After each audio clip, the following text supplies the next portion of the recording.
So, nandito sa chapter 7, ito yung pangalawang paggamit ng author ng aklat ng Genesis, to build up his argument. At ito po ay yung una niyang ginamit ay yung nabasa natin sa Hebrews chapter 3 and 4. Ito yung failure ng Israel to enter rest. No? We discuss about the Sabbath there.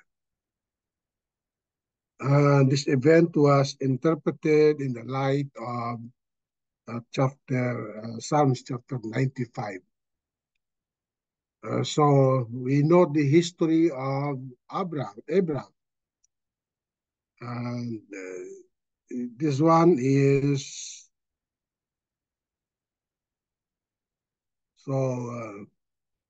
on chapter 3 to 4 of the book of Hebrews, the writer exhorts his readers to consider Jesus as more glorious than Moses. They are not to become rebellious in their unbelief, as Israel was under Moses, but to be diligent to enter into God's rest through faith in Christ Jesus. So the rest that God telling them in the book of Genesis is the rest that they're able to reach the promised land. This is the second time that the author of the book of Hebrews used the Old Testament. And this time he used Genesis chapter 14.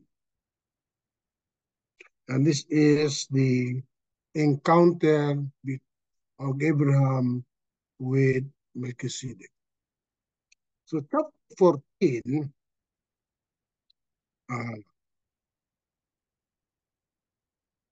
of the book of Genesis is the history of Abraham, and particularly the story of how Abraham rescued Lot, his nephew.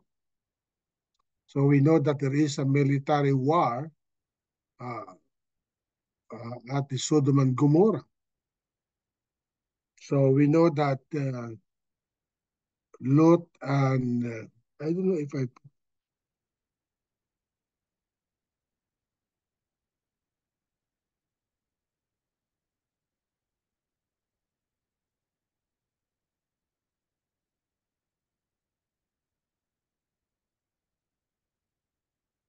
so the background is there is a war between the 5 kings and the 3 kings, coalitions of kings from the east that invaded and taken Sodom and enslaved all its inhabitants, including Lot.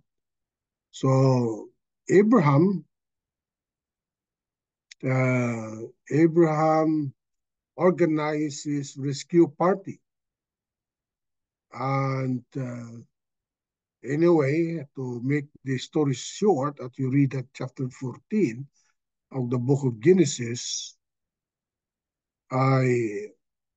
Abraham actually victorious are able to rescue Lot. At that time, it was the time that Melchizedek appeared to them. And so here in chapter 5 and 5 to 7 of the book of Hebrews, we study that Christ is greater than the human priest Aaron. In the context of warning his reader not to fall away from Jesus, the writer demonstrates that Jesus is not only qualified as a high priest, but is a greater high priest in accordance with the priesthood of Melchizedek than those of Levitical priesthood. So isang section ito, yung chapter 5 to 7. Hindi lang siya nagpatuloy, no? Nabanggit siya lang sa chapter 5. At nakita natin doon that there are some events or themes in this chapter 5 to 6. The writer rebuked his original readers, of their immaturity. He could not discuss or continue discussing about Melchizedek because they are immature. They still need to be retaught. They need to relearn of what they know. So there is a warning against apostasy in chapter 6. And then the author reminded them the promises of God. Now in chapter 7,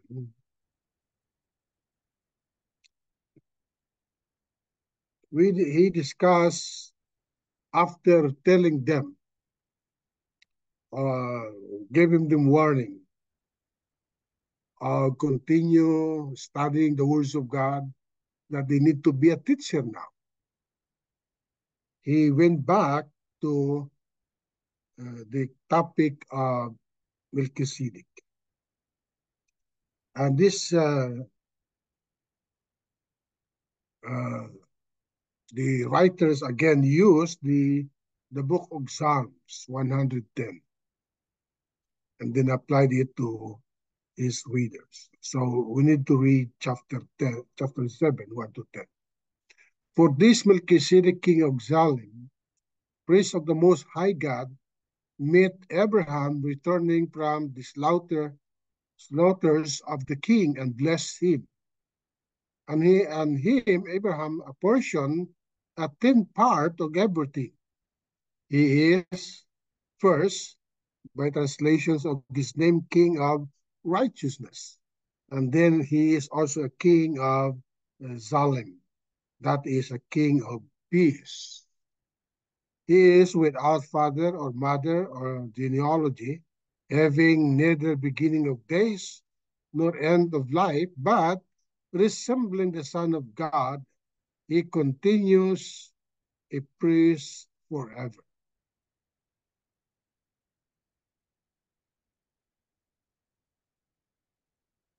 And verse 4, so see how great this man was to Abraham, to whom Abraham the patriarch gave tenths of the spoils. 5. And those descendants of Levi who received the priestly office have commanded in the law to take tithes from the people, that is, from their brothers, though these also are descended from Abraham. But this man, in verse 6, but this man who does not have his descent from them received tithes from Abraham, and blessed him who had the promises. It is beyond dispute that the inferior is blessed by the superior. But verse 8, in the one case, tithes are received by mortal men, but in the other case, by one of whom it is testified that he lives. One might even say that Levi himself, who received tithes, paid tithes through Abraham, for he was still in the loins of his ancestor when Melchizedek met him. So the context, as I mentioned already, in Genesis chapter 12, we know that there is a Abrahamic covenant that God will bless Abraham, that he will become a great nation, and he will be given a land. At the same time, through him, other people will be blessed. Now, in chapter 13, we know that Lot and Abraham separated each other, and Lot went to Sodom. So now in chapter 14, there is a war, and the issue there is who will be the king, will be the ways of the king. So these four kings attack the rebels, working their way towards Sodom, the last battle, and then uh, the five kings defeated and Lot taken with other captive. And then we know that Abraham pursued in chapter 13 to 16. So here the meeting of Abraham in Genesis chapter 14. So Abraham an alliance with Mamre and his brothers, but not with the king of Sodom. They pursued and defeated the four eastern kings, rescued Lot, and captured the spoil. Now Melchizedek appears, and he was described in chapter 14 that he is a king and a priest and a king.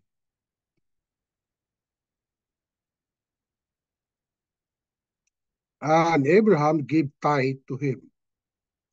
But Abraham refused the king of Sodom's offer that he will give also to Abraham uh, a gift. But Abraham refused to accept it.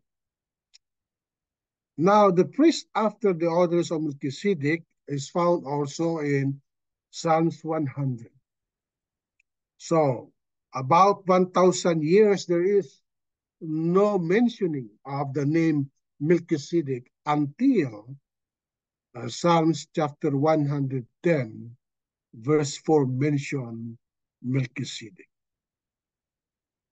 So this is the most frequently quoted Old Testament text in the New Testament, Psalms 110.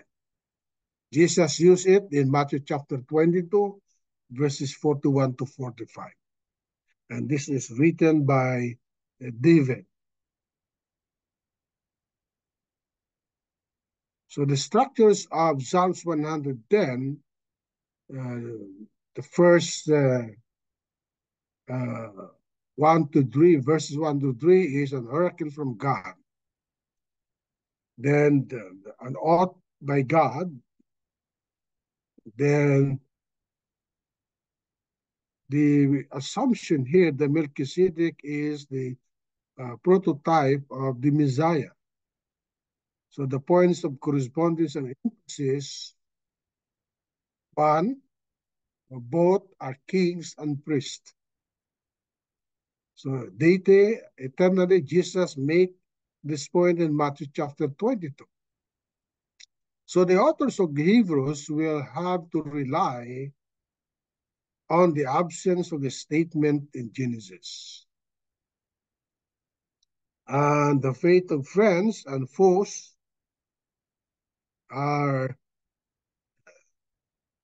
relying on the Abraham covenants. Now, as I told you that at the meeting of Abraham. No? Okay, so I think I mentioned that a lot. So we need to go to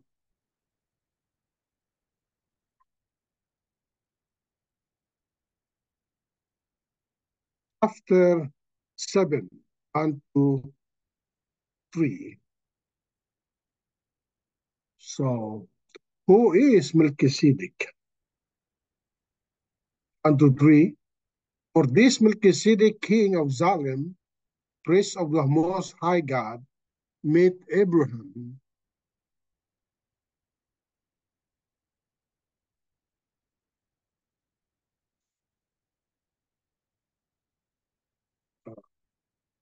Meet Abraham returning from the slaughters of the king and blessed him. And to him, Abraham apportioned a tenth part of everything. He is first, by the translations of the name King of Righteousness, and then he is also King of Salem, that is King of Peace. He is without father or mother or genealogy, having neither beginnings of days or end of life, but resembling the Son of God, he continues priest forever. So we don't know about Melchizedek. We know only him in Genesis chapter 14 and Psalms 110. He emerged from the pages of the Old Testament that where he encountered Abraham. And Abraham gave him uh, tithes. No? And Melchizedek blessed Abraham. He accepted Abraham's gift and then disappeared from the pages of history. So this is actually the book of Hebrews discuss more about Melchizedek than the Old Testament. So who is Melchizedek? First, we see that he is a king. Actually, it is the Salem is the old name of Jerusalem. And the high priest, he is the high priest of Most High God in verse 1. So we know also that he met Abraham and blessed him. And Abraham paid tithe to him. So the meaning of his name is King of Salem. That is Melchizedek. At the same time, he is a king of peace, Salem. So there is no records of origin or death. But he is like the Son of God, means a priest forever. So in other words, because we don't know of the beginning of this high priest, so he is now uh, compared to the Son of God, Jesus Christ. So the King of Salem, Jerusalem, his abode has been established in Salem. That is also, Salem is also dwelling place, is known as Zion.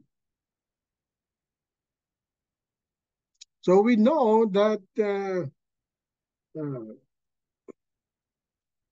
name actually is very important. So we all usually give name to our children. And we always choose the names that is appropriate to our children. So names are given to tell something about the characters of the person. And the name of Melchizedek actually uh, uh, shows what kind of a person he is. We know that in the Old Testament that, for example, Abraham was the first name. He was mentioned first as Abram, and later on, his name was uh, changed to Abraham, which is the fathers of multitude. Uh, the original name Abraham actually a father of high places. So for this, Melchizedek king of Salem priest Most High God. That is the text that we have. So his name is Melchizedek. Is a compound word of two Hebrew words, and that is Melech, which is meaning king, and Siddiq means righteousness. And his domain is king of Zalim. Salim was evidently one of the ancient names for the city of Jerusalem. Before the city became capital of Israel, it belongs to the people known as Jebusite. That city, uh, alternately known as Jebus and Zalim, and later on it became Jerusalem. So they combined the name Jebus and Zalim. So Melchizedek, he was a high priest of God.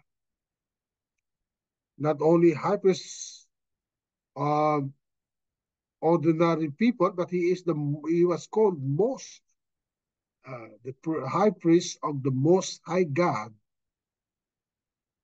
King of Salem. So Melchizedek was not merely a worshipper of the true God.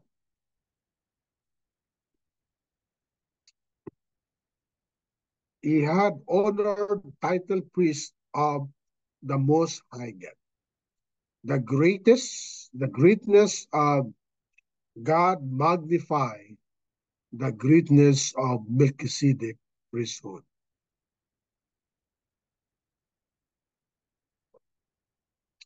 And so we know at the time that when he meet Abraham,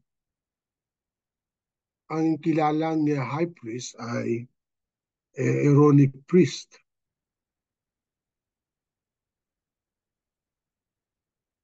Any priesthood is evaluated according to the status of deity who is served. So, which means that Melchizedek has been of highly exalted kind because he was described as the priest of the Most High God.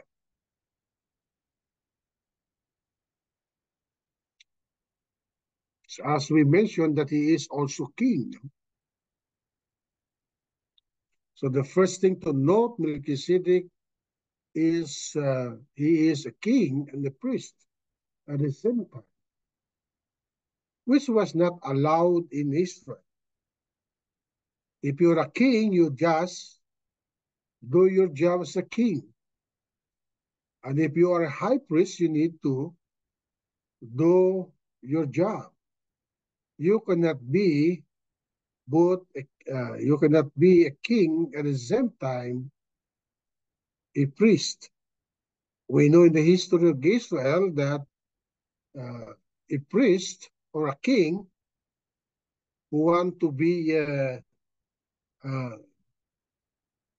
or work or perform the work of the priest was punished by God. So number two, he met Abraham and blessed him. After Abraham defeated the confederations of kings who took his nephew Lot, he met with a mysterious priest named Melchizedek. It was also described in the book of Genesis that he was a king over the city of Salem. So history shows the dangers of combining religious and civil or civic authority. Uh, that's why God did not allow the king of Israel to be priest at the same time, and the priest to be a king. So Melchizedek was the king of Salem and priest of the Most High God, was a unique exemption.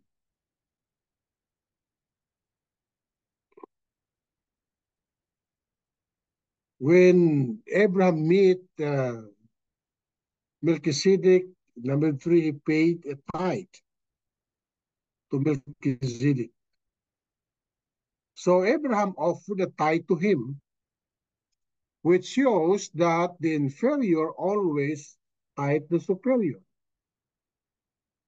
By rabbinical hermeneutics, Levite also offered a tithe. Wala pa si Levite noon, pero siya ay galing kay Abraham. So the interpretation to that is, as also mentioned here in the book of Hebrews, that he also offered tithe. So if he offered tithe or 10% through Abraham's action, it's already shown na nagpapakita na si Melchizedek is greater than the Levites. The Levites were the priesthood came from in the Old Testament. Sila lang, no, ang maging pari. To a tithe, an ancient custom was given a percentage of your winnings, profits, or plunder to the ruling authority to show respect and also to protect what you have so they do not come after it. So nagbibigay ka doon sa kagaya ng ano, no? O King of Sodom, magbibigay rin siya ng gift kay Abraham. Meaning he acknowledged the authority of Abraham, but Abraham refused it.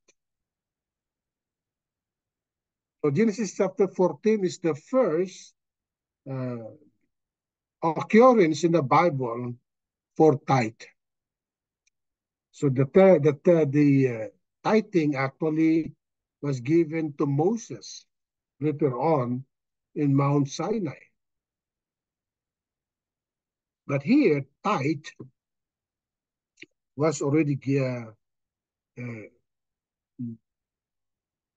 mentioned in the Old Testament. Albert, King of Salem, hindi King of Sodom. King of Salem, hindi King of Sodom. Sodom ba sinabi ko? Nakasulat Sodom eh. Saan yun? Nandun ba? Nakasulat, nabasa ko kanina eh. Tapos binanggit mo, so King of Salem. Okay. Okay, so baka maniwala sila eh. Oo nga. Si Sodom, King of Sodom, nagbibigay siya ng gift kay Abraham. And Abraham, King of Salem nga, ayan o. Saan? Ito. King of Salem. Oo. Tama. Sodom sinasabi mo eh. Okay nga. Minimension ko rin na yung King of Sodom magbibigay kay Abraham. Oh, I see. Kay Abraham naman siya magbibigay. And Abraham refused that in Genesis chapter 14. Pero si Abraham nagbigay ng 10 kay Melchizedek, who is king of Salem, which means king of peace. Ito yung meaning niya kanina, no? So, number 5, nagkagulo na yung aqua natin. No? So, the meaning of name. The author make the points here in chapter 7, verse 2. that Melchizedek was first of all, by the translations of his name, came of righteousness, then also king of Zalim, which is king of peace. Parang sinasabi niya dito that the order is significant. So righteousness comes first before peace. A king cannot have a true peace in his kingdom unless both he and the kingdoms are righteous. So sins bring up discord and strife. And righteousness is the foundation for peace in the kingdom. That's why Jesus Christ is always called as righteous in 1 John chapter 2, verse 1. Is not only imputes and imparts righteousness to others. He is the righteous in his being. So he never sinned, nor could be any guilt found in him. So he is the Lamb of God, unblemished, spotless, as 1 Peter chapter 1, verse 19 tell us. So he is holy, undefiled, separated from sinners. So if you know Jesus Christ as your King of righteousness and peace, you will be growing in righteous behavior, and you will be pursuing peace with others.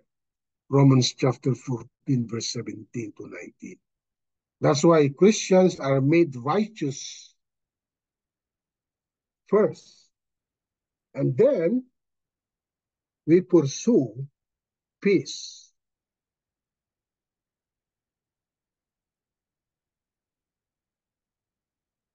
And so this is not about perfection, but rather direction. You will be growing in conformity to your King. So our directions, our goal is to be like Jesus.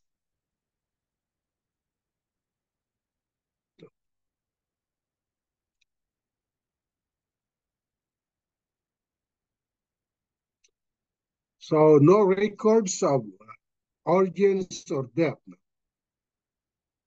So it mentioned here in chapter 1, verse 3, he is without father or mother or genealogy, having neither beginning of days nor end of life, but resembling the Son of God. He continues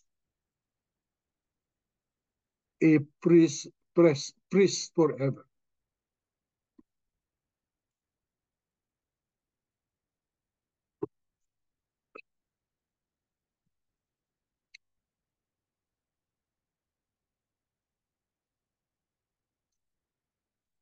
So being a priest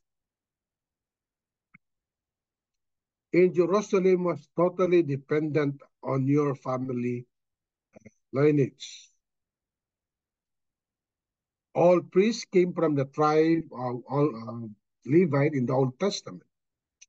So no one could apply for that. No tribe can be a part of priestly community. If you could not establish your family heritage, you'll be excluded from the priesthood. Although you are a part of that tribe, you need to establish that you are a part of that. But Melchizedek was without father and without mother, without genealogy. Yet he was a priest of Most High God. So hindi mo malaman kung saan siya nanggaling. Doon sa Old Testament, kailangan may establish mo yung tribes mo na galing ka sa Levite bago ka makasama sa na priest. Pero siya, walang, yun ang emphasis doon, no? Hindi siya, wala siyang, hindi man nalaman kung saan siya nanggaling. No? Wala siyang tatay o nanay, meaning there is no record at all about his descendants. So the point here that the priesthood of Jesus is a better priesthood because he is like Melchizedek that has no beginning and his priesthood has no end. Wala siyang kwan, no? Parang if you are not si Melchizedek, hindi malaman yung kanyang beginning, she is always mysterious that he become a priest without knowing his descendant. But the point there is actually that a bitter priest, because he has no end, he has no beginning, and he has no end, like Jesus. So he will always be the basis, Jesus Christ, the basis for our forgiveness and fellowship with God. So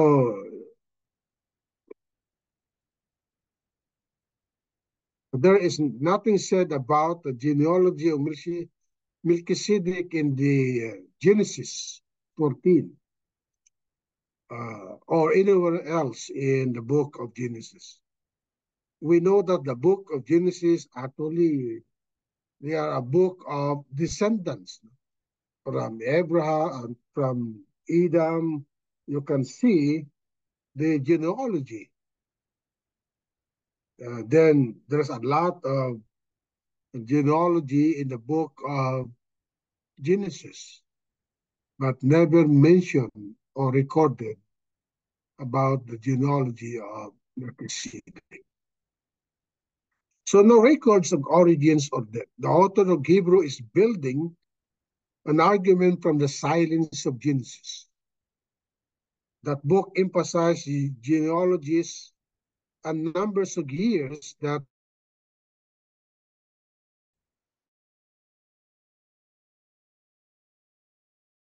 in the midst of this emphasis, Samuel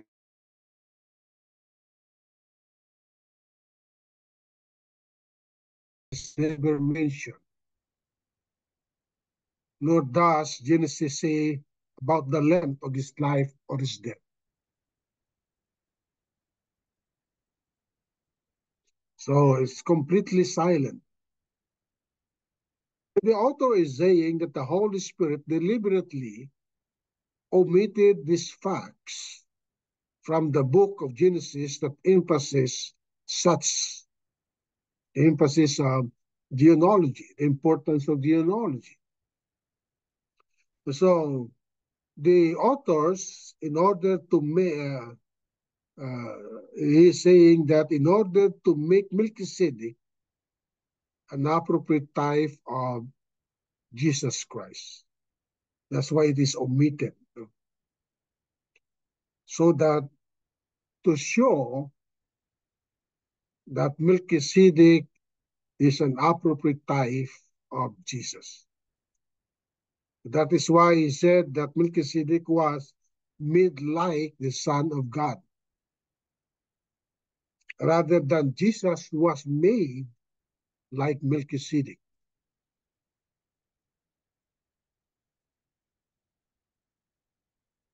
So he was the prototype of Jesus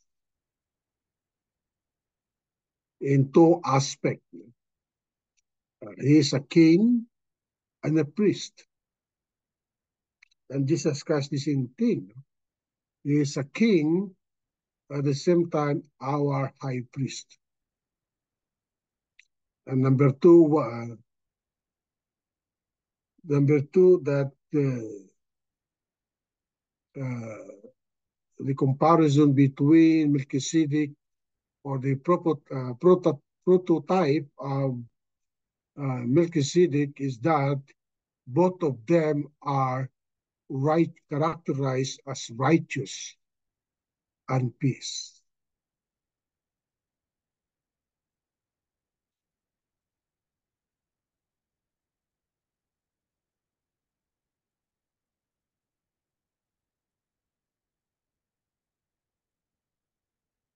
So when nothing is recorded of the parentage of this man, it is not necessary to be assumed that he had no parents, but simply that the absence of the record is significant. What was true of Melchizedek simply as a matter of record was true of Christ in a fuller and more literal sense. Pareho sila, no? Being God, Christ has no beginning. We know only that he has actually, masabi natin actually sina Mary at si Joseph, hindi talaga no? They were foster parents. So the silence of the scripture point to an important theological truth according to Morris, no? One of the author of commentary of the book of Hebrews. Jesus' human lineage is given in scripture, but he did not came from the priestly tribe of Levi, but from Judah. To be our high priest forever, Jesus has to be of different priestly order. That of the order of Melchizedek. So as the Son of God, the title is used deliberately in chapter 7, verse 2 to focus on Jesus' deity. So it is also a proof that he is a deity, is a part of the Godhead because of the mentioning that he is like the Son of God. So the author actually emphasizes that Jesus Christ was the Son of God.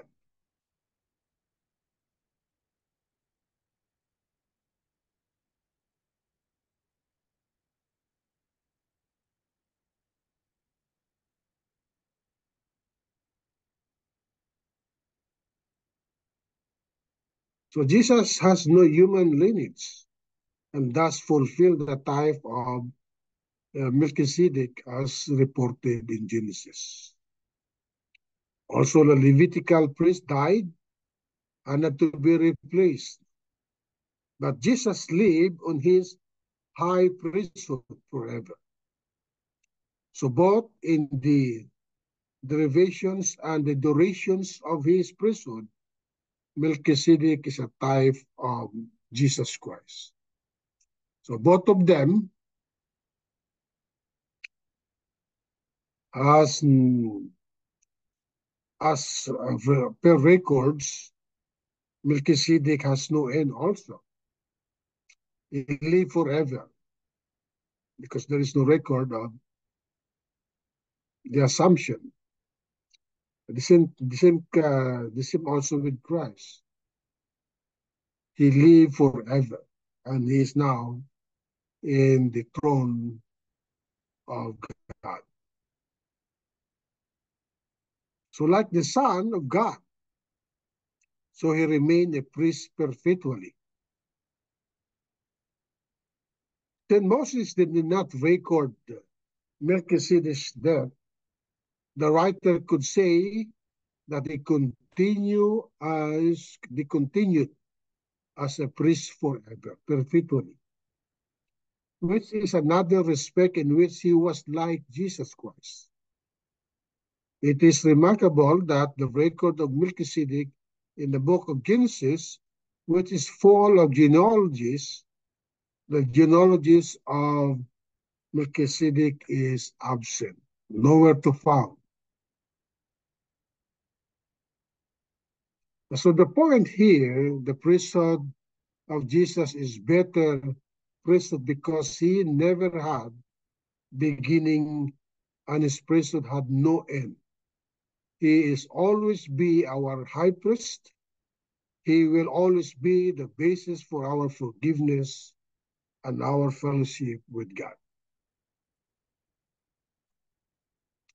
So these verses point out four important facts about Melchizedek. He was a king priest. He was a blesser. He blessed Abraham. He received tithe, and he had a significant name. What Melchizedek did proved him superior to Abraham and his offspring, verses 4 to 10. So the outline that we have for chapter 7, 4 to 10, so Abraham paid him a tithe of the spoil and indications of his greatness. Levitical priests also collect tithe from his brethren. Abraham offspring in verse 5. Melchizedek was not related to Abraham, yet he received tithe from him and bless him who received God's promises.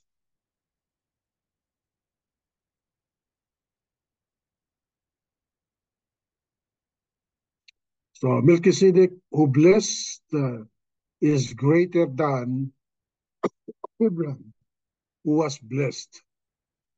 Mortals are inferior to immortals. Verse 8. No? And verse 9 and 10, Melchizedek is greater than Aaron, who was in Abraham's loins. So number one, Abraham tithes of spoiled is an indication of his greatness in verse 4. So the superiority of Melchizedek priesthood is evidenced by the fact that Abraham gave a tithe, a tenth of all spoils of war. Why did Abraham give this offering to Melchizedek? It was because Abraham recognized Melchizedek a priest of the Most High God. So, verse 5, Levitical priests also collected tithe.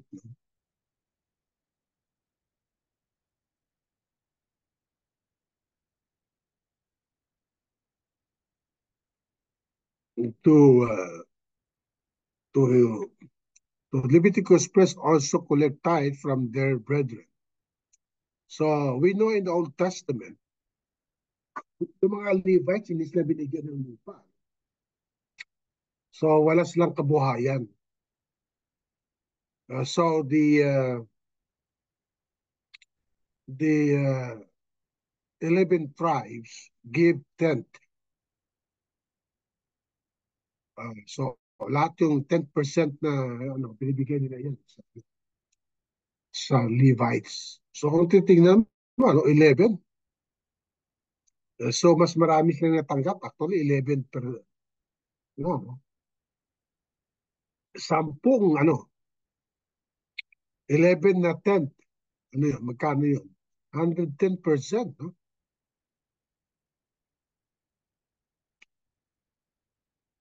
So mas mayaman actually mga pari nun, kung titingnan mo.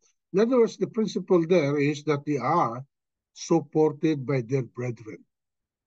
In our case, the preacher is supported by their brethren in Christ.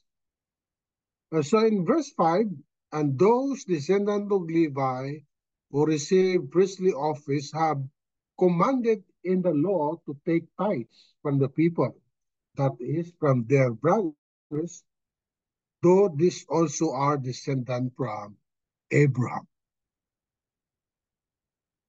So the descendants of Abraham actually paid tithe to their priest.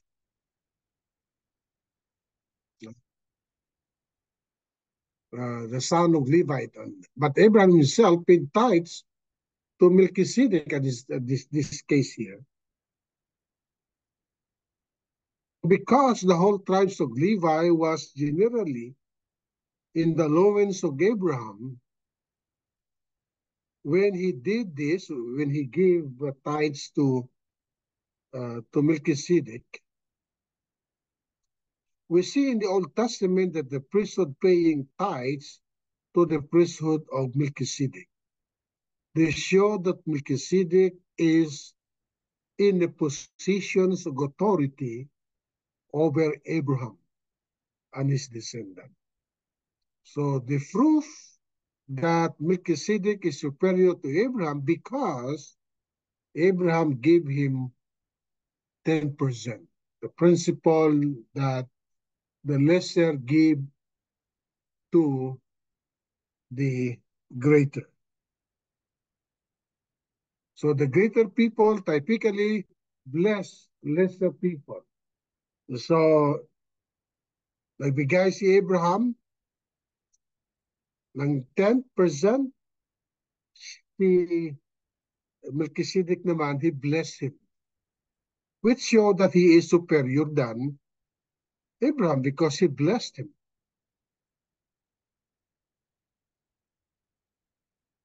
So Melchizedek was not related to Abraham, yet received tithe from him. And bless him who received God's promises. So, binanggit natin kanina, sa Old Testament, yung mga kapatid nila, kumukuha sila ng 10%, no? Nagbibigay sa pare. O sa high priest nila, sa Levites. Samantala itong si Melchizedek, hindi man siya kamag-anak ni Abraham, pero he received tithes.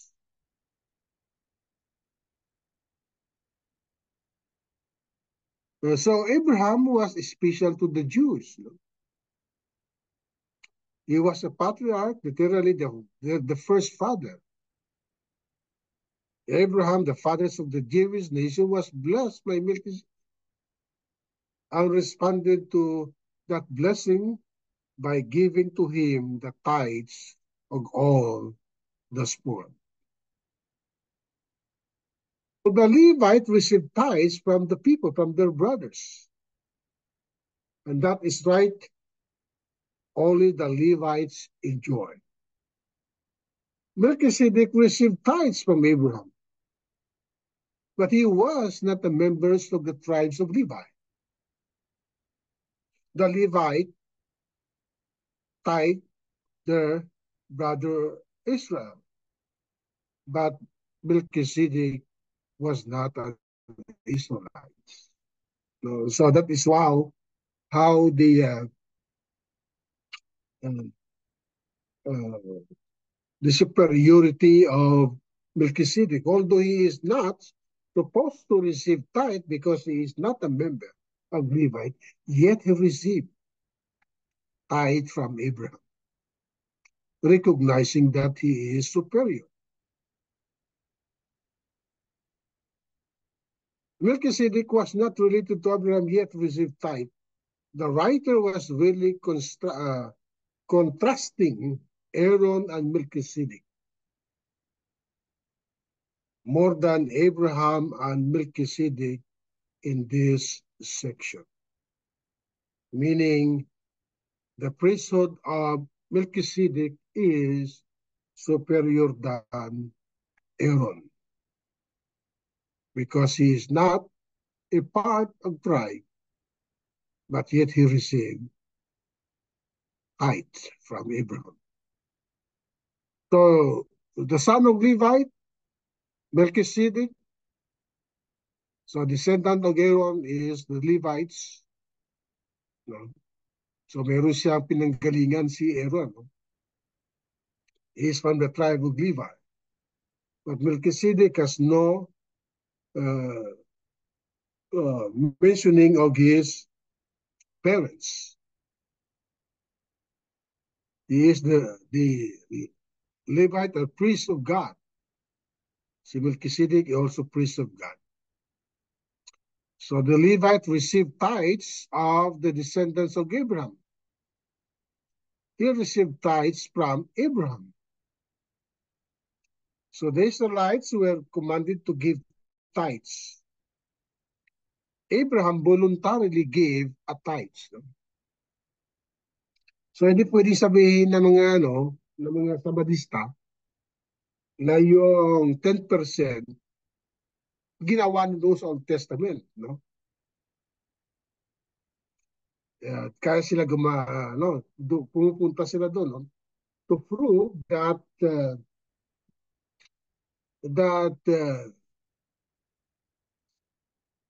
10% is still part of the New Testament because it goes far, going back to the Genesis, the book of Genesis. But they don't know that it was not a commandment. It was voluntarily given by Abraham. So the Levites, they can be said to have paid tithes while being the loin of Abraham.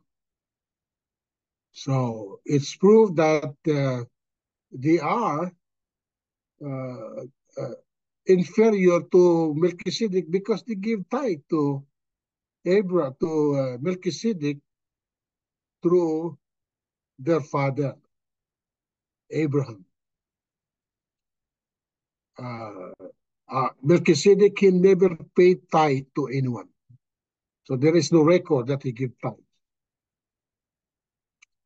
They are mortal, subject to death. Because there is no record about the death of Melchizedek, it was presumed he lived on. That's why he was compared Jesus as the son of God.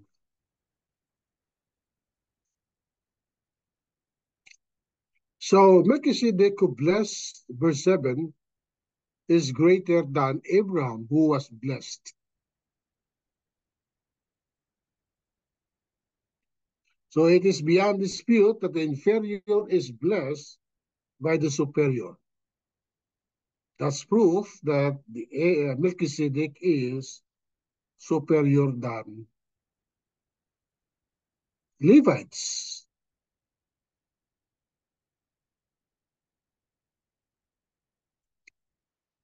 So greater people typically bless lesser people. So the fact that Melchizedek blessed Abraham shows his superiority over Abraham. In a second way, in addition to the fact that he received tithe from Abraham. So he is greater in two things. Because he received, at the same time, he is greater because he blessed Abraham. So Melchizedek blessed Abraham shows his superiority over Abraham.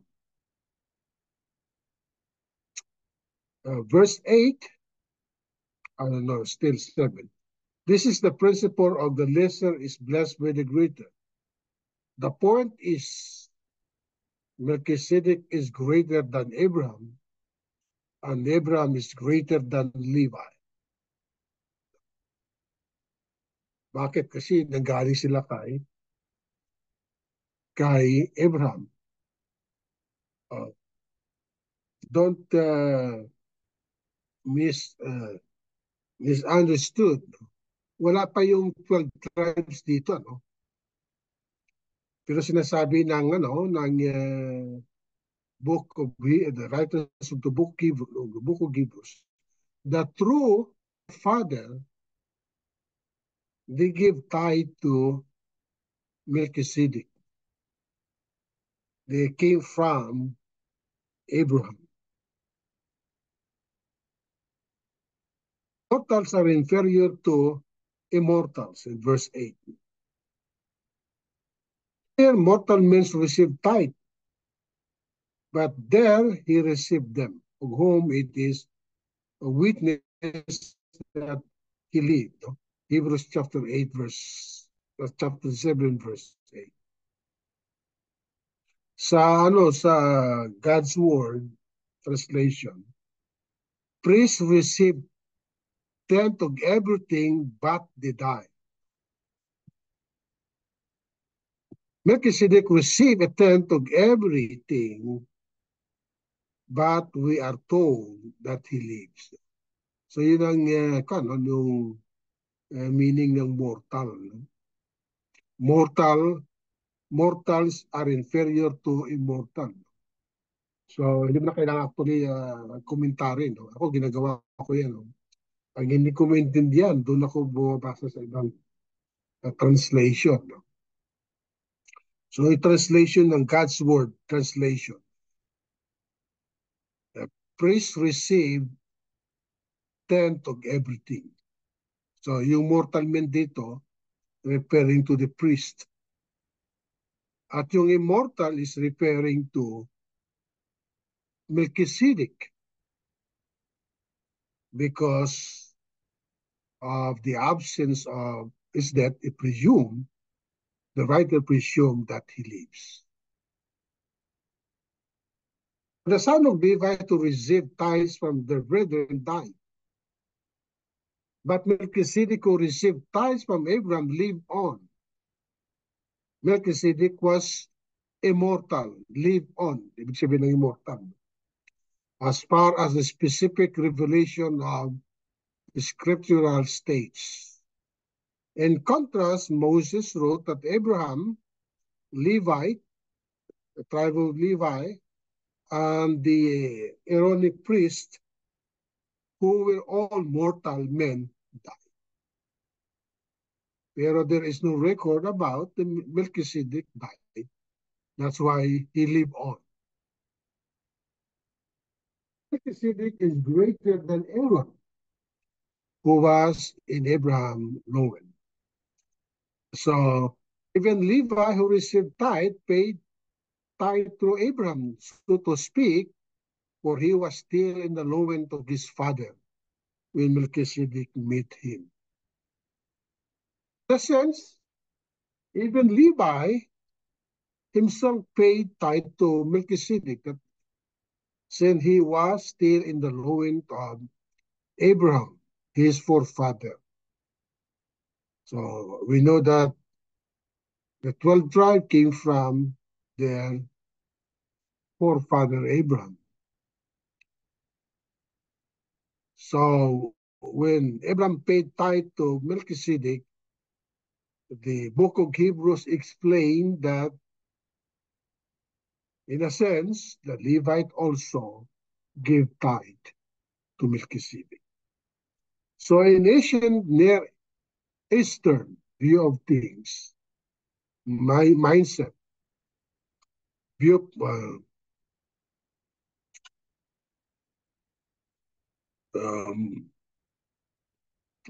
in the mind of these people here, people regarded as descendant as, in one sense, participating in the actions of their ancestors. So yun ang mindset nila. No? Even sa Pilipinas, ganun din minsan. No? Ang ginawa ng ancestor mo, in a sense, you are also participating of what your ancestor did. So Levi, the head of the priestly tribe in Israel, had not yet begun his existence, but he was involved in this sense in everything that Abraham did. So Levi was similarly present in Abraham. So yung Melchizedek predate this order, and the way is superior because Abraham tied to him, and not himself or his descendant.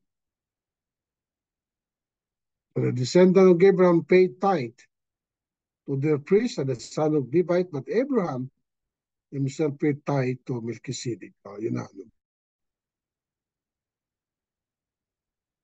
So the next lesson is verses 11 to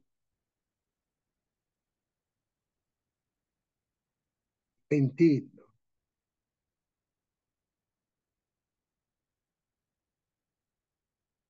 Let me see that.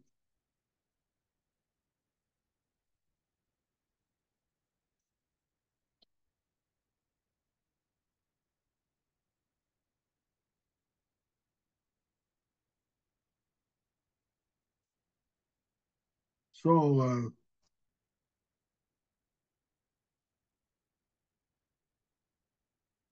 chapter 4 to 8, actually, the writer's argument, the superiority of Melchizedek to Abraham and Aaron. Chapter 7, verse 10. Now here in chapter 7, verse 11 to 28, the superiority of Christ, our great high priest, to Aaronic priesthood.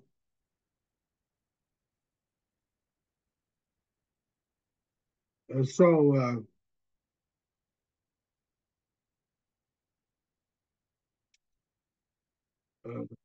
verses 11 to 14,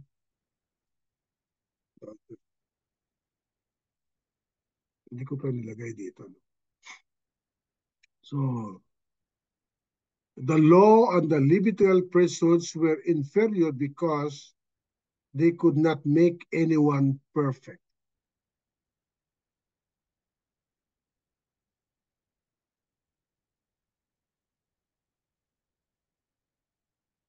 So here, the reason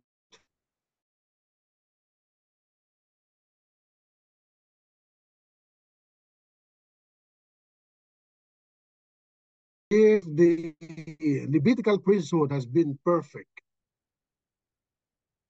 Naku, may balita dito sa akin, no? Your internet unstable. Anyway, pero hindi pa naman namatay. So, after showing that Melchizedek was superior to Abraham and Levi, the author now give argument that the Levitical priesthood could not bring perfection and that another priest was needed. That is in verse 11. The main statement, if Levitical priesthood has been perfect, God will not have predicted a new order of priesthood.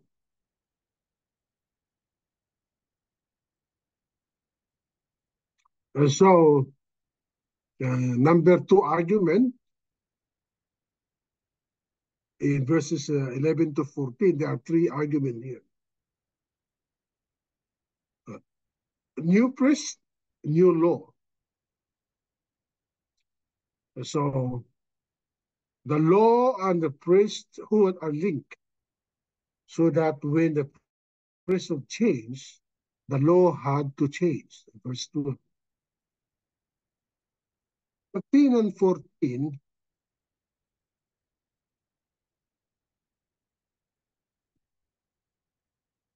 new tribe, new law. Melchizedek and Jesus were clearly not a type, not of the tribe of Levi, and thus represent a new order of priesthood. We will read it. Now, if the perfection was through the Levitical priesthood, for on the basis of it, okay, the people received the law, what further need was there therefore another priest to arise according to the order of Melchizedek, and not to be designated according to the orders of Aaron? And when the priesthood is changed, it is necessity takes place a change of law also. For the one concerning whom these things are spoken belongs to another tribe, from which no one has officiated at the altar. For it is evidence that our Lord was descendant from Judah, a tribe which referent to which Moses spoke nothing concerning priest, from New American Standard.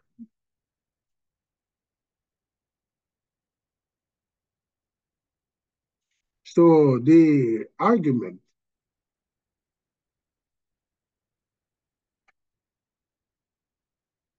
is on the main statement. If the priesthood, Levitical priesthood, has been perfect, God will not have predicted a new orders of priesthood according to Melchizedek.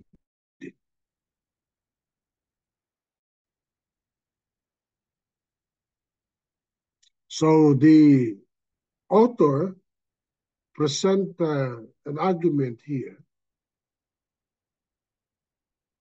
He argued for the inferiority of the law and Levitical priesthood, which could not make anyone perfect. And nabasa na natin kanina yun. So the main statement, perfect. So the author emphasized throughout the book of Hebrews the concept of perfection or being made perfect. So it does not mean that it does not mean being without any flaw or defect, but rather to refer to the condition in which men are acceptable to God. In other words, the law itself is perfect, but it is the men who is following it are imperfect. So their condition or their status or stand before God, is it acceptable to God? No. Yun ang perfection ng ang sinasabi ng Hebrews. So we're not talking about spiritual, what do you call that, growth. We're talking about our relationship with God. Of course, it is part of our growth. But specifically, we are talking about your stand before God. So the superiority of the new covenant and the priesthood of Jesus Christ, according to the order of Melchizedek, is enable us to draw near to God. It means to put someone in the position in which he can come or stand before God. So we know that in the Old Testament, that any person could not approach God, could not come near to God. Only the priest in the Old Testament may harang, yung temple may harang. The holy place and the most holy place. So The one who can grow near to God, actually, yung kwan lang, ng mga pare lang, ay makalapit sa Diyos. Makapasok sa templo sa panahon ni Abraham. Only them, sa Old Testament, the book of Pentateuch. Only the priests, yung mga tao na sa labas lang. So, they could not draw near to God. Yun ang ibig sabihin ng perfection dito. To put someone in a position in which he can come or stand before God.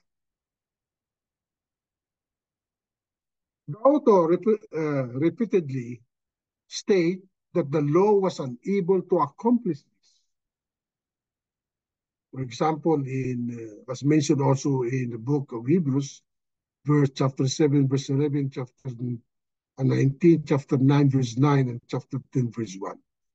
But what the law could not do, Christ did. For example, in Hebrews chapter 10, verse 14, for by one offering, he has perfected for all time those who are sanctified. We are perfected for all those who are sanctified. So we are separate. Yung sanctified or holy, we are separated so that we can draw near to God. We have a new relationship.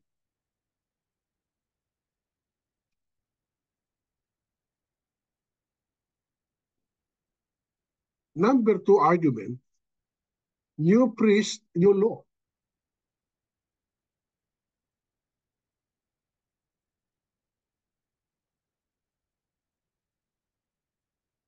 So the law and the priesthoods are linked. So that when the priesthood changed, the law had to change. So the text for when the priesthood is changed, of necessity, there takes place a change of law also. So pag magbago yung kung magbago yung priesthood, magbago rin ang batas. No? So this New Testament, may bago tayong priesthood. So kailangan ng bagong batas. No? Yun ang argument ng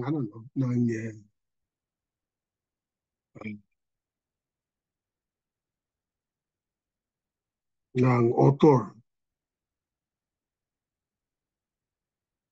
So we need to keep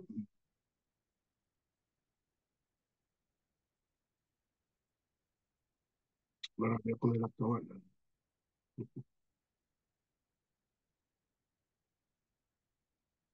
So in this verse,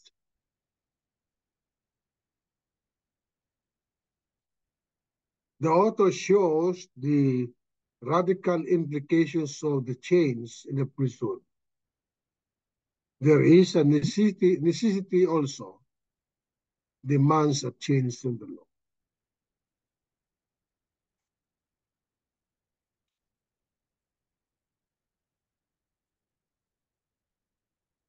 So the law of Moses was the bedrock of in the Jewish religion and culture. But here, the authors of the book telling the remember that these people are trying to abandon Jesus. So he's telling them, if Jesus is the priesthood, there must be a change of the law. So he's referring to the New Testament. So the priesthood was such a major part of the whole Mosaical covenant that this predicted change in the priesthood signal a change in the whole covenant. This is the verse, is one of the clearest statement, single statement in the New Testament indicating that God has terminated Mosaical law. So the law and the priesthood are linked. So kung mayroong bagong batas, may bagong priesthood. Kung may bagong priesthood, may bagong batas.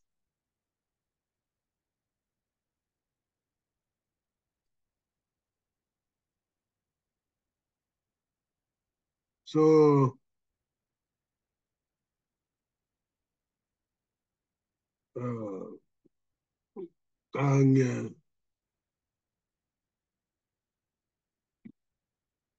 this argument of the writers that, the Levitical priesthood, if it is perfect, God will not have protected a new priesthood according to Melchizedek. So because of that, it's telling us that there is a new law.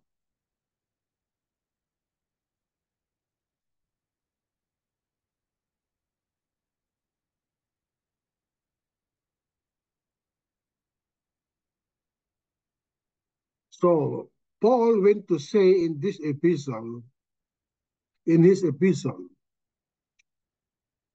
that Christians therefore are not under the law. We can read that in Romans chapter 6, verse 14 to 15, Galatians chapter 3, 24 to 25.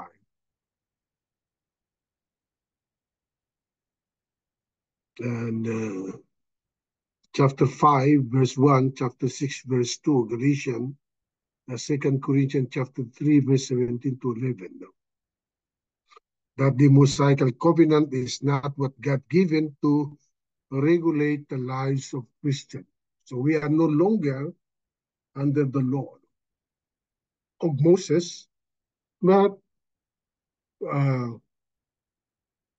under the law of Christ.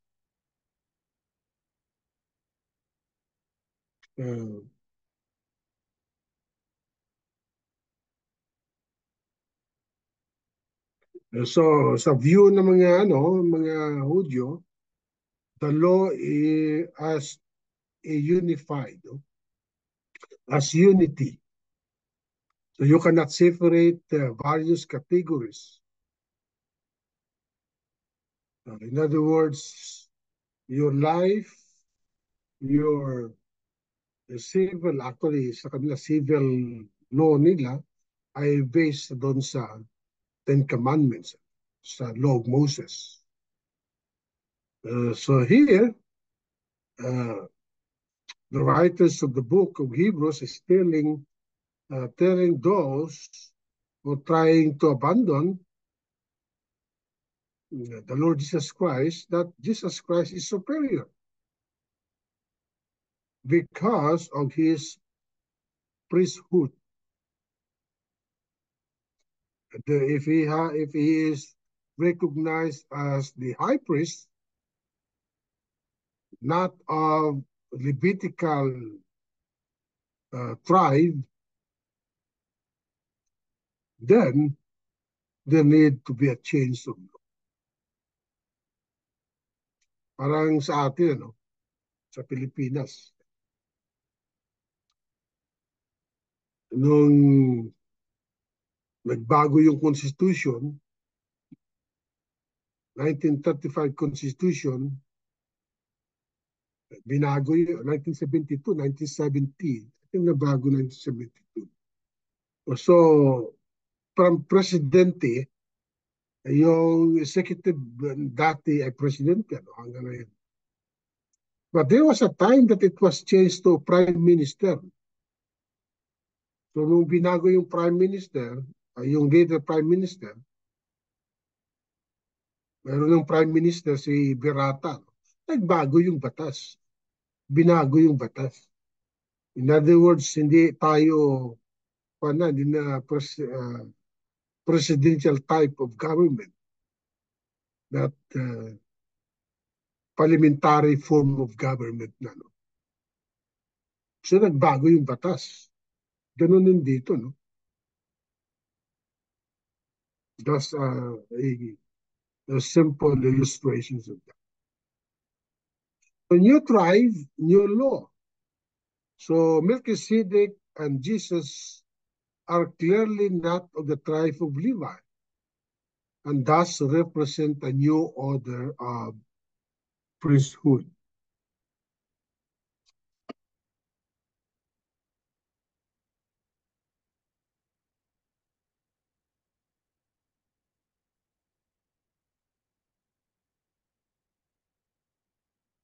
Okay, so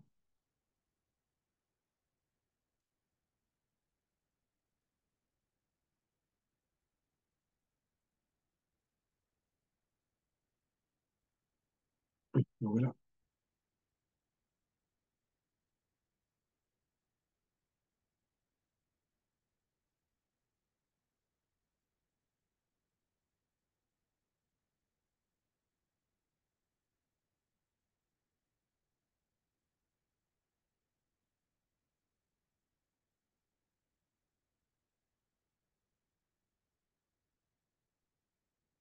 Anyway,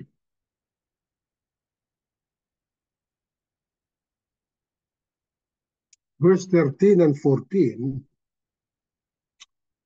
for the one concerning whom these things are spoken belong to another tribe, from which no one has officiated at the altar, for it is evidence that our Lord was descended from Judah, a tribe which reference to Moses spoke nothing concerning the priest. And so the argument that if there is a new tribe, a new law. So Jesus Christ does not belong to the Levite. So there is a need to change the law. Kung dati Levites, ngayon Judah na. So the new tribe Judah, so the prophecy that Messiah would came from the tribe of Judah, not from the priestly tribe of Levi, were further confirmations of this change, the change of law. Genesis chapter 49, verse 10, Micah chapter 5, verse 2, Isaiah chapter 11, verse 1. So the author states what everyone knew, that Jesus was not from the tribe of Levi, but rather from the tribe of Judah.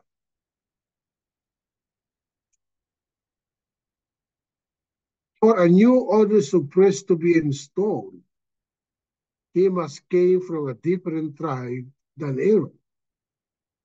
So Aaron descended from Levi, and Messiah was of the tribe of Judah. So no one from this tribe has ever served a high priest in Israel. In other words, there is no other tribe in the Old Testament that served as a priest. But the authors of the book of Hebrews is telling us what we know from the prophecy that Jesus Christ came from Judah, from the tribe of David, the kingly tribe.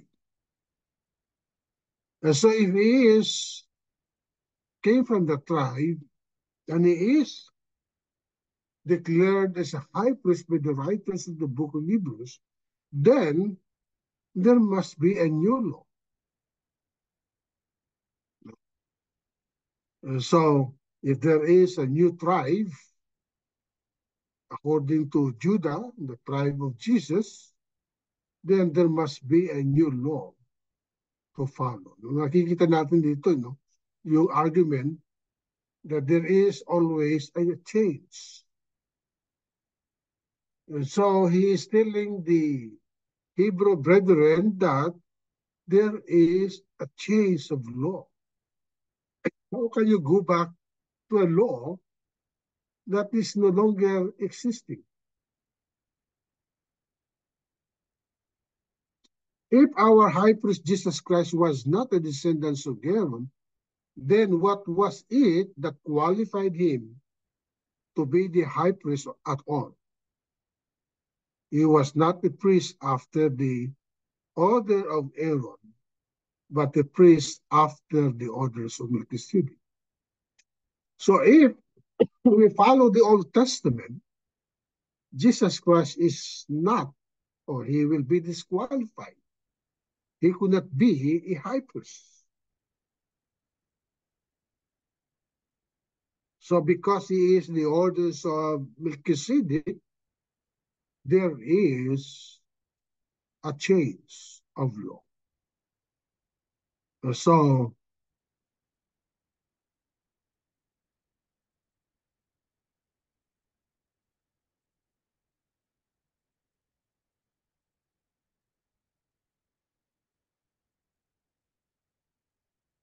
ako na ito, no? Alas 6 na. So we will stop and we will continue next time, no? May inaantok na yung mga senior. Bagay mabilis lang ito, no? 15 to 19. Oh, sige. Tapusin natin ito kasi so the second argument here, a group of argument, the new covenant and the priesthood of Jesus are superior because they provide the way for us to draw near to God. So yung unang argument to, perfection. No? The law is not perfect. Meaning that the people could not be perfected with the law. So the new covenant is the answer to the problem of the Jewish Christians. For this is clear still, if another priest arise according to the likeness of Melchizedek, who has become such not on the basis of the law of physical requirement, but according to the powers of an indestructible life, for it is attested of him, you are the priest forever according to the order of Melchizedek. For on one hand, there is a setting aside of the former commandment because its weakness and uselessness, for the law was made nothing perfect. And and on the other hand, there is a bringing in of the bitter hope through which we drew near to God. Hebrews chapter 11 to 19. So ito yung outline natin diyan. So the priesthood of Jesus is superior because it is based on the power of indestructibility.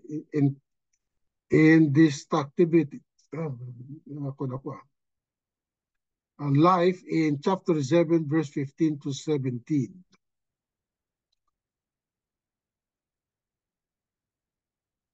Second, the Old Covenant and the Levitical priesthoods are now set aside because they are weak and useless. Chapter 7, verse 18 to 19. And the last sentence of verse 19, the new covenant and the priesthood of Jesus provide a better hope through which we drew near to God. So the new covenant is superior because it gives us a way to draw near to God. So letter A, the priesthood of Jesus is superior because it is based on the power of indestructible life. Hindi ko ma-pronounce. Number one, the quality of being Levitical priests were all external. So yung Levitical priesthood are all external. Makikita mo yun sa kanilang damit nila, no? The emphasis is on the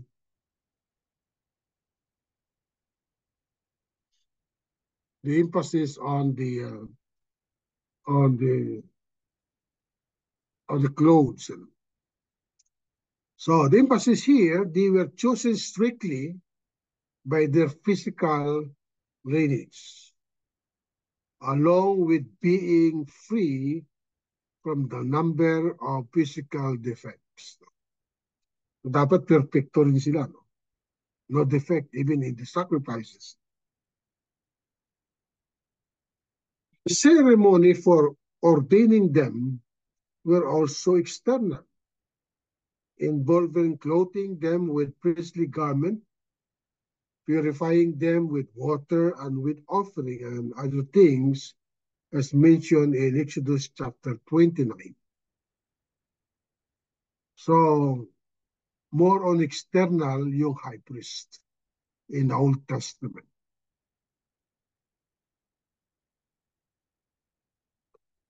The silence of the Genesis record seems to indicate that Melchizedek had neither beginning of days nor end of life. No?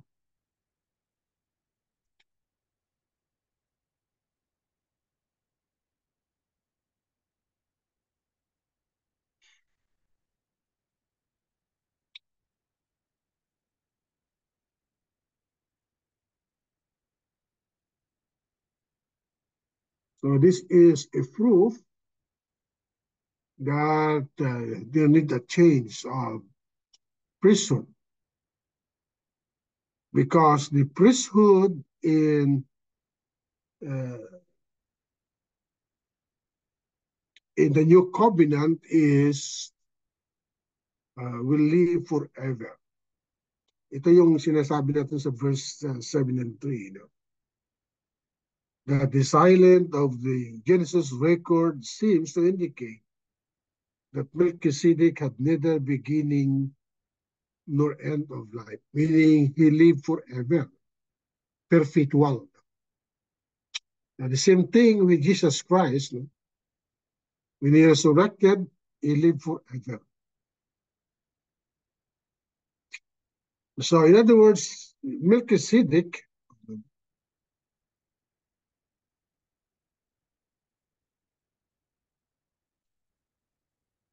he only foreshadowed Jesus, who is truly eternal. So the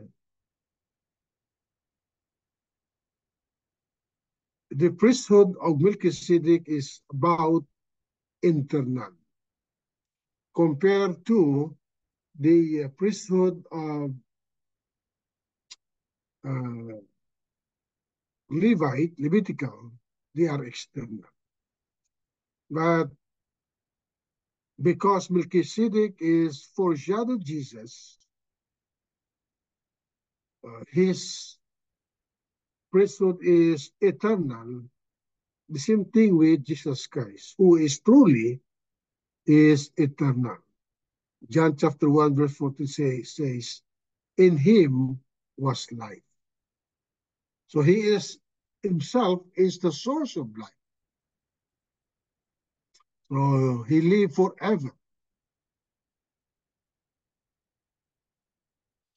So since Melchizedek appeared from scriptural record that he has no beginning and end, so it presumed by the writers that he lived forever. But Jesus truly is the priest forever because of his resurrection and ascension. So every single regulation that governed the old priesthood had to do with physical body. But here, the priesthood of Melchizedek and Christ is characterized by internal.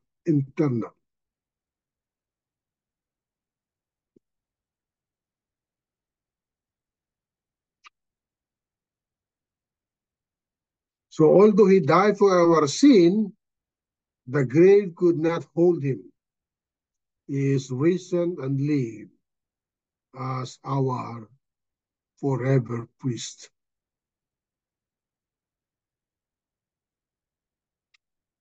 Nothing can remove him from the office.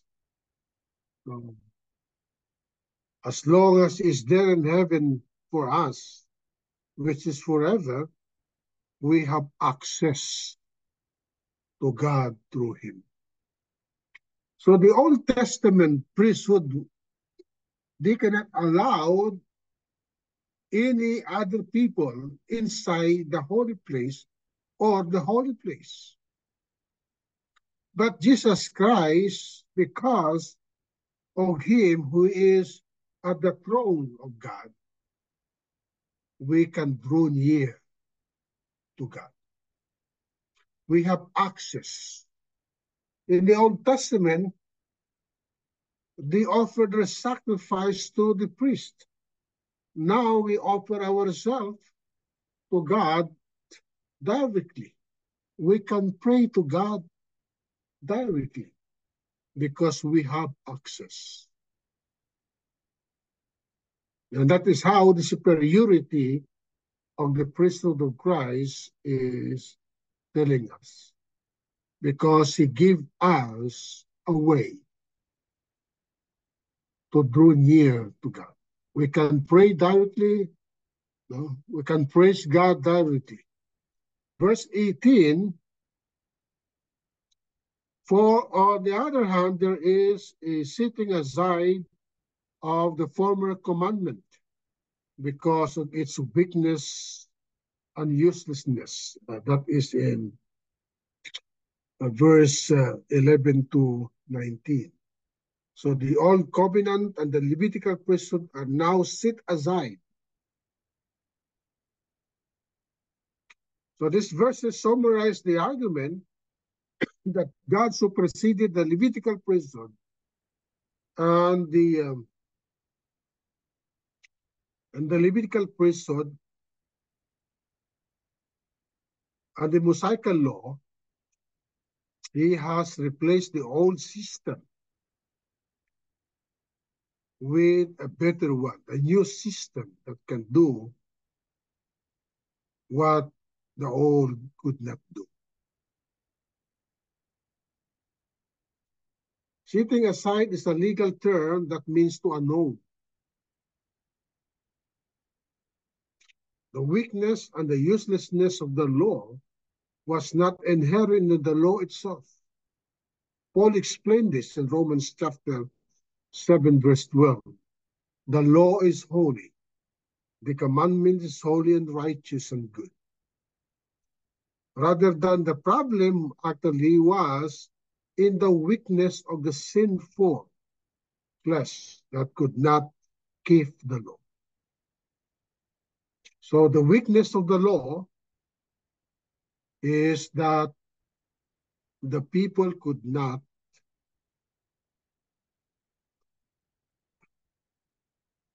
keep the law. So bakit kasi basta nakasulat eh. It is more on external. But the law of Christ is internal. It is written in our heart. We will discuss that later on the establishments of the new covenant. So the old covenant and the Levitical priesthoods are now set aside because of the weakness. One reason that God instituted the law was to show us the utter sinfulness of our heart. Romans chapter 5, verse 20, and chapter 7, verse 30. As such, it was never designed to bring sinner to God. This is what the author means by, for the law made nothing perfect because we could not draw near to God. No one, the sinners were prevented from entering the Holy of Holies. And the sacrifice prescribed the law could never completely cleanse the sinner's conscience or take away the sin. That's why they are repeated every year. Romans chapter 10, verse 1 to 4. Letter C, the new covenant and the priesthood of Jesus Christ provide a better hope through which we draw near to God. Letter B, chapter 7, verse 19, last sentence. But now we have confidence in a better hope through which we draw near to God. So, the New Testament gives us a better hope. A better hope referred to Jesus. The guarantee of the better covenant. Chapter 7, verse 20. And also the new covenant. So tapos na tayo mga kapatid. No?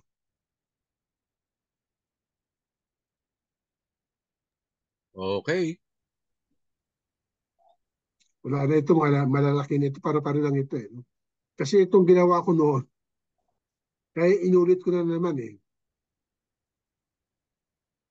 Itong ginawa ko noon sa Tondo, saka sa dito. Buti na eh. Malaki ha.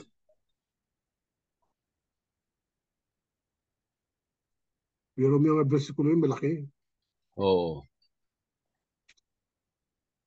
Oh. His argument about the inferiority of the law and Levitical priesthood has 3 points. Siguro hindi ko na babaguhin. Ano? Kaso lang, gusto ko kasi makikita nilang outline. Sa cellphone, okay yan, malalaki. Ganun ba? Oo. Ito, hindi makikita sa cellphone to. Masyado. Kasi sa cellphone pala, no? Kasi cellphone ang ginagamit nila. No? Oo. Malaki ito eh. Itong dati kong kwan. Mas malalaki, mas okay sa cellphone. Yun pala, ano. Ito malalaki ito noon eh. No? Kaso lang, pag nakikinig ka lang, mawawala ka kasi bagay naka-outline din eh. Malakas pa naman mata nila. Kita pa nila yan. O sige, closing prayer tayo, Brother June. Okay. Wala na ang tanong. Wala ang tanongan. Okay. Ito sana ako tatanong eh. Okay na, Brad. Uuwi pa kami. Okay po. Saan kayo, Brad? Okay. Dito sa Dasma kay Shervin. Kaya pala, ano. Alas 10 na. Sige lang. Sige, closing prayer tayo, Brad. Thank you, Brother Bert. Una, thank you sa lahat, Panginoon. Let's pray. Amang banal, kami po ay nagpapasalamat. Muli ay nadagdagan na naman po ang aming kaalaman tungkol sa Hebrew chapter 7. At ang nilalaman ito na para sa amin kung paano ginamit mong tao sa aming Panginoon Jesus na siyang pinagmulan ni Melchizedek Shadow. Kaya sa kanyang Panginoon Diyos, kami po ay nagpapasalamat sa inyong mga sulat, sa inyong mga ibigay sa amin mga sulat. Bigay po sa amin ng kaalaman, karunungan na nakakatagdag sa pag-aaral na sa mga tao ay katanungan tungkol dito. At sa amin na inyong mga anak na manatili sa kaalaman tungkol sa bagong tipan sa Hebrew, aklat ng Hebrew. Naway pagkalooban mo kami ng kaalaman karunungan na may timo sa aming positisipan ito. At salamat muli, Panginoon Diyos, sa inyong mga yung ginamit na ni kapatid Bert Jude sa bawat isa na rito ay salamat sa kanilang mga pangunguna upang kami po Panginoon ay manatili sa mga salita na dapat po namin malaman ang bagay-bagay nito. Patuloy na gawin namin ang mga nakakatang sa aming mga obligasyon na nakalagay dito. At sundin namin ang mga utos. Kalooban ng mga masundama, hindi ang sa amin. Patawarin kami sa mga kasalanan naman at tumihindi kami ng Panginoon ng inyong gabay sa magdamag nito. Sa aming mga kapatid. Ang lati, amin, hindi naman sa pangalan ng Panginoon Jesus na aming Panginoon. Amen. Amen. Amen. Oh, ingat ka, Brother John. Okay. Oh, Alright, good night. good night na. Brother Jesse, nasa yung plans? Oh, anong plano, Brother Jess? Jess, magplano ka na. Habang may panahon pa. Oh, sana kuan. Ang handa, Brother Jess. Wag Mag-group, sa Dreamland ha. Wag sa Dreamland ha. mag-PM na lang kayo, mag-PM. Brother John, bye-bye. Bye-bye. Bye-bye. Thank you, Ingat, Brother Bert. ingat. Oo. Ingat. Okay.